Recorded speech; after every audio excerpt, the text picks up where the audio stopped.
오늘 우리에게 주시는 하나님의 말씀은 사무엘상 17장입니다. 사무엘상 17장 1절부터 11절까지 우리 한 목소리로 봉독하시겠습니다. 사무엘상 17장 1절부터 17절까지 우리 함께 봉독하십니다. 시작. 블레셋 사람들이 그들의 군대를 모으고 싸우고자 하여 유다에 속한 소고에 모여 소고와 아세가 사이의 에베스 담밈에 진침해 사울과 이스라엘 사람들이 모여서 엘라 골짜기에 진치고 블레셋 사람들을 대하여 전열을 벌였으니 블레셋 사람들은 이쪽 산에 섰고 이스라엘은 저쪽 산에 섰고 그 사이에는 골짜기가 있었더라. 블레셋 사람들의 진영에서 싸움을 도두는 자가 왔는데 그의 이름은 골리앗이요 가드 사람이라. 그의 키는 6규빗 한 뼘이요 머리에는 놋 투구를 썼고 몸에는 비늘 갑옷을 입었으니 그 갑옷의 무게가 놋 5천 세겔이며 그의 다리에는 놋 각반을 쳤고 어깨 사이에는 놋 단창을 메었으니 그 창 자루는 배틀채 같고 창날은 철 600세겔이며 방패든 자가 앞서 행하더라. 그가 서서 이스라엘 군대를 향하여 외쳐 이르되 너희가 어찌하여 나와서 전열을 벌였느냐? 나는 블레셋 사람이 아니며 너희는 사울의 신복이 아니냐? 너희는 한 사람을 택하여 내게로 내려 보내라. 그가 나와 싸워서 나를 죽이면 우리가 너희의 종이 되겠고 만일 내가 이겨 그를 죽이면 너희가 우리의 종이 되어 우리를 섬길 것이니라. 그 블레셋 사람이 또 이르되 내가 오늘 이스라엘의 군대를 모욕하였으니 사람을 보내어 나와 더불어 싸우게 하라 한지라.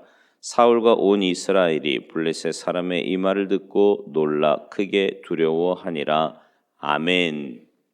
할렐루야. 오늘 본문은요, 유명한 이제 다윗과 골리앗 싸움의 시작입니다. 매일매일 그 전쟁터에서는 하나님 모독 소리가 천지를 뒤흔들었는데도 하나님의 명예와 영광을 위해 싸워야 할 하나님의 군대 이스라엘이 무서워서 꼼짝을 못하고 있는 거예요.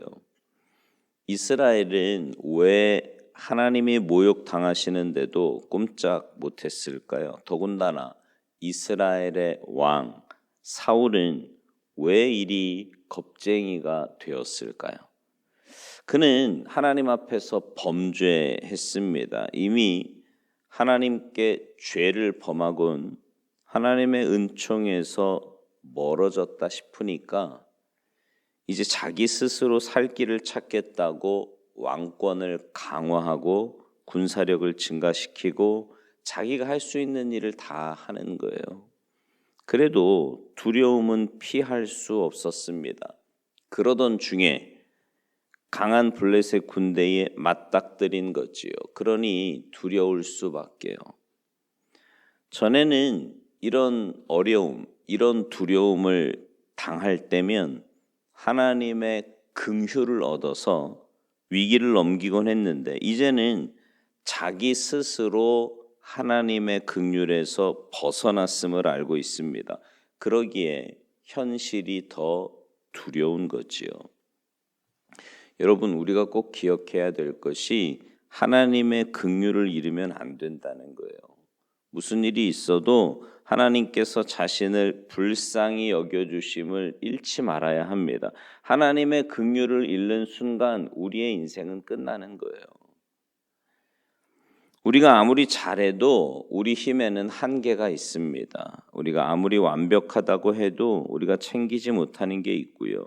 이럴 때 하나님의 긍휼이 있으면 그러면 사는 거지요. 그 은혜로 사는 거 아닙니까? 그러면 우리의 삶이 환경과 상관없이 있는 그 자리에서 행복을 느낄 수 있고 은혜를 맛볼 수 있단 말입니다. 부족한 그거, 챙기지 못한 그거 하나님이 분명히 채워주시고 은혜 주실 것이기 때문입니다.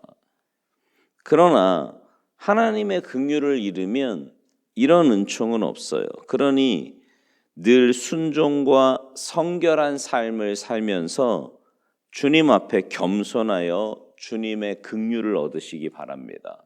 하여튼 겸손한 마음으로 주님 앞에 엎드리셔야 돼요. 특별히 이렇게 매일 새벽에 나오시는 여러분들의 마음속에는 늘 하나님을 향한 사모함과 더불어 겸손함이 있어야 돼요. 주님의 은혜가 아니면 살 수 없습니다.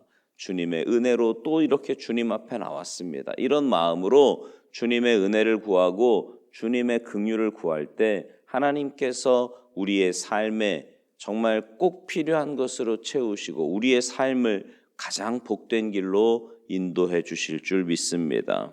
사울은요, 하나님의 은혜로 왕이 되고서는 자기가 잘나서 글이 된 줄 알고 교만을 떨다가 결국 범죄하고 그 뒤로 하나님의 긍휼을 잃어버렸어요. 그래서 이런 두려운 현실 앞에서 전전긍긍하는 겁니다. 해결할 길이 없기 때문이지요. 뒤에 이제 오늘 본문 뒤에 보면 이제 이때 이스라엘 군대 다윗이 찾아오지 않습니까?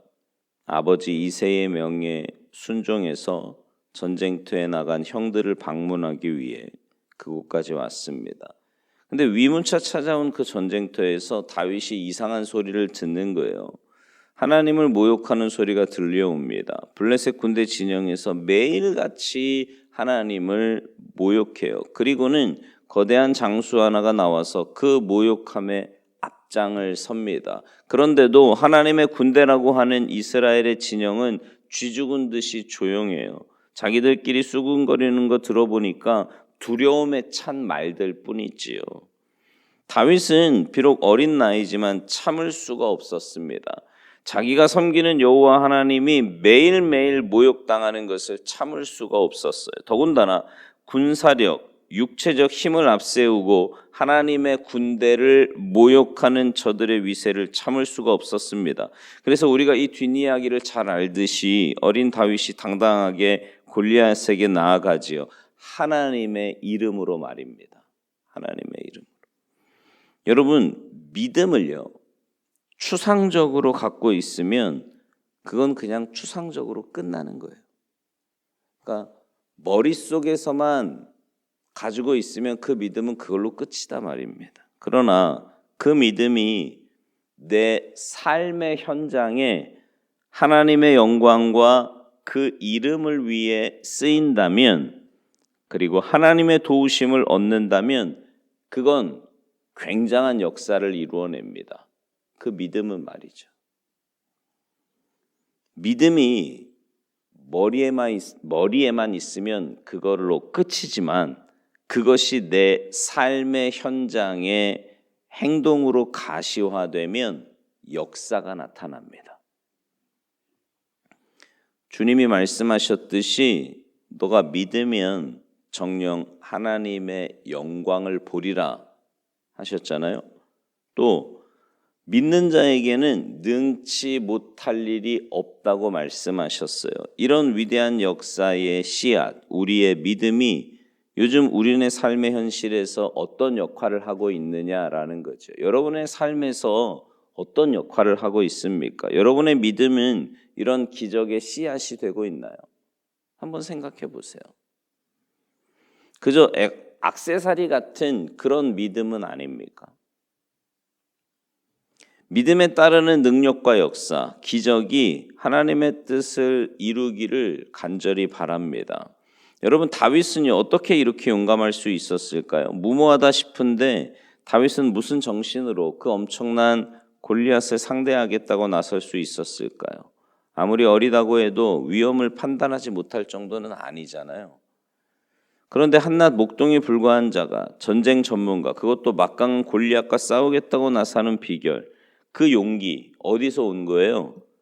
다윗은 하나님 앞에서 진실했습니다. 이게 중요한 거예요. 그러니까 하나님 앞에서 진실하고 하나님과 동행하는 거지요. 언제나 자신의 삶의 현장에서 하나님을 경험합니다. 그럴 수밖에 없지 않겠습니까? 생각해 보세요.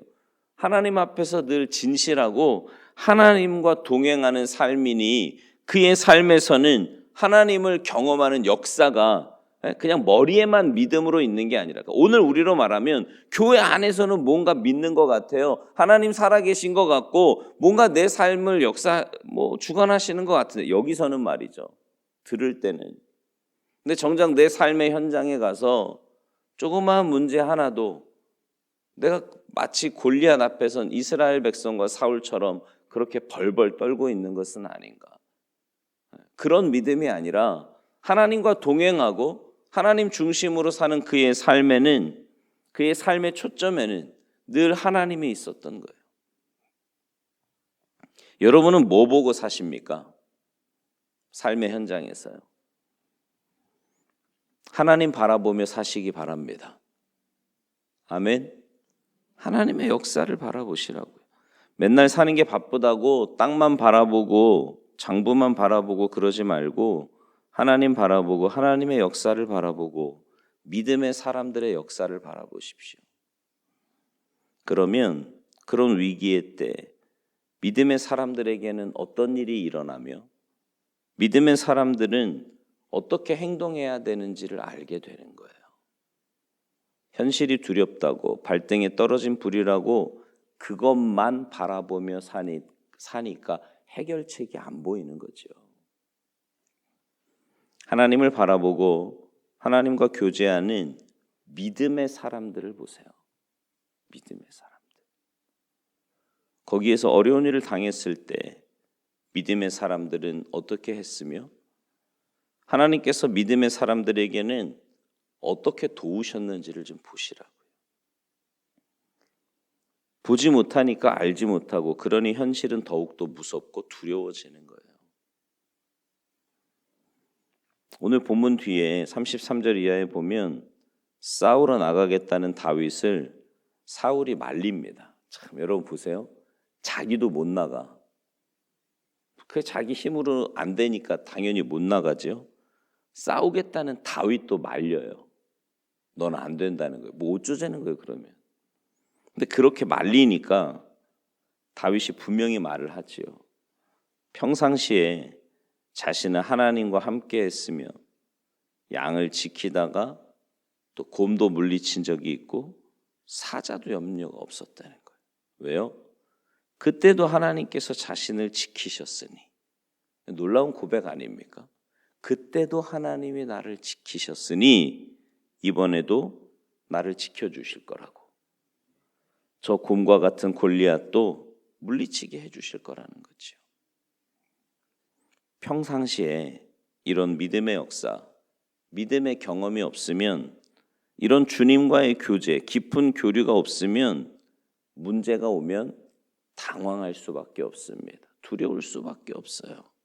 그러나 다행히도 이스라엘 공동체에는 위기가 닥쳤지만 오늘 본문만 놓고 보면 정말 큰일 난 거, 우리는 물론 뒤에 다 이야기를 알지만 오늘 본문만 놓고 보면 정말 이 위기로 큰일 날 것 같지만 이런 믿음의 삶, 비록 어리지만 진정 하나님과 동행하던 한 사람 다윗에 의해서 구원을 얻게 됩니다.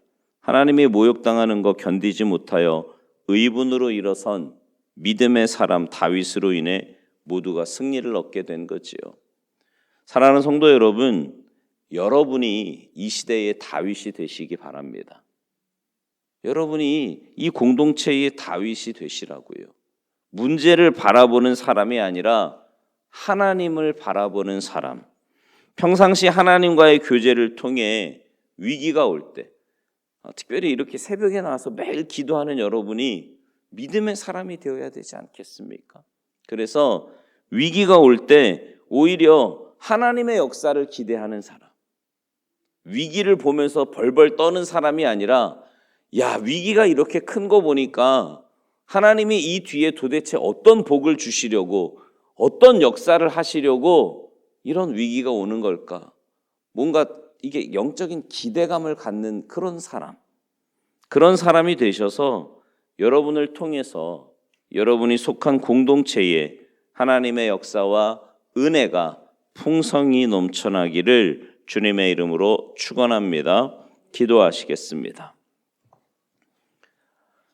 하나님, 우리의 삶에는 끊임없이 수많은 문제들을 만나게 되지만 하나님이 원하시는 모습은 문제를 바라보며 무서워 떠는 모습이 아니라 오히려 그 문제를 통해 하나님의 영광을 드러내고 하나님의 역사를 나타낼 수 있는 믿음의 사람을 찾으시는 줄로 믿습니다. 우리 한 사람 한 사람이 그런 믿음의 사람이 되게 하시고 그런 우리를 통해 우리의 삶에서 역사하시는 지금도 살아계시는 그 전능하신 하나님을 우리의 삶으로 믿음의 삶으로 증거하며 살아가는 우리 모두가 되도록 주님 도와주시옵소서. 교회에서만의 믿음이 아니라 세상에 나아가 담대하게 주님 살아계심을 증거하며 살아가는 우리 모두가 되도록 주님 도와주시옵소서. 감사드리며 예수님의 이름으로 축복하며 기도하옵나이다. 아멘.